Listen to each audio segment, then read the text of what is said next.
सत्ता का खेल तो चलेगा, सरकारें आएंगी जाएंगी, पार्टियां बनेगी बिगड़ेंगी, मगर ये देश रहना चाहिए, इस देश का लोकतंत्र अमर रहना चाहिए। मणिपुर में हो रही हिंसा को लेकर विपक्ष काफी ज्यादा गुस्से में है और रोज सदन में हंगामा हो रहा है। बात अविश्वास प्रस्ताव तक पहुंच गई है। ये सभा मंत्रिपरिषद में विश्वास का अभाव प्रकट करती है। ऐसे में हम ये जानने की कोशिश करेंगे कि आखिरकार अविश्वास प्रस्ताव होता क्या है, इसमें कितनी ताकत है और क्या ये सरकारें गिरा देती है।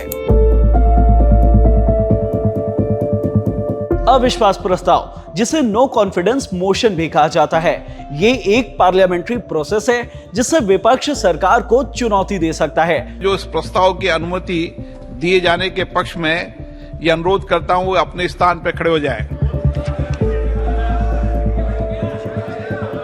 और अगर ये प्रस्ताव सदन में पास हो जाता है तो सत्ता में बैठी सरकार को इस्तीफा देना पड़ता है। हालांकि ये पूरा प्रोसेस इतना आसान नहीं होता, इसे लेकर कई सारे प्रोसेस और नियम होते हैं। तो ऐसे में आपको बताते हैं अविश्वास प्रस्ताव को लेकर क्या नियम है। कोई भी सांसद या विधायक अविश्वास प्रस्ताव दे सकता है। अविश्वास प्रस्ताव पर कम से कम 50 सदस्यों का हस्ताक्षर होना जरूरी होता है। प्रस्ताव पास होने के 10 दिनों के अंदर सदन की बैठक बुलानी होती है। चर्चा के अंत में प्रधानमंत्री या मुख्यमंत्री को जवाब देना होता है। चर्चा के बाद वोटिंग कराई जाती है। वोटों से तय होता है प्रस्ताव पास हुआ या रद्द हुआ। यानी अगर सदन में सत्ता में बैठी पार्टी बहुमत से ज्यादा वोट पाती है तो सरकार बच जाती है, लेकिन अगर वोट बहुमत से कम होता है तो सरकार को इस्तीफा देना पड़ता है। वैसे अविश्वास प्रस्ताव को विपक्ष का हथियार भी कहा जाता है, लेकिन क्यों?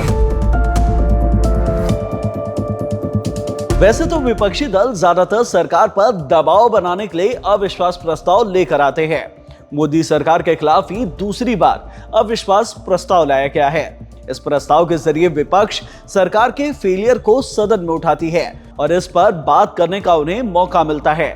इससे विपक्ष एकजुट भी होता है। लेकिन ऐसा कितनी बार हुआ है जब अविश्वास प्रस्ताव से सरकारें गिर गई हों?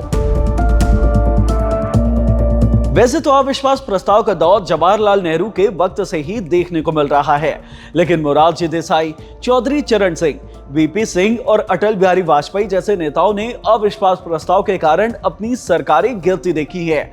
चौधरी चरण सिंह ने बहुमत साबित करने से पहले ही इस्तीफा दे दिया था। तो ये था अविश्वास प्रस्ताव के रूल्स, रेगुलेशंस और इसका पूरा प्रोसेस, जिससे सरकारें गिर जाती हैं।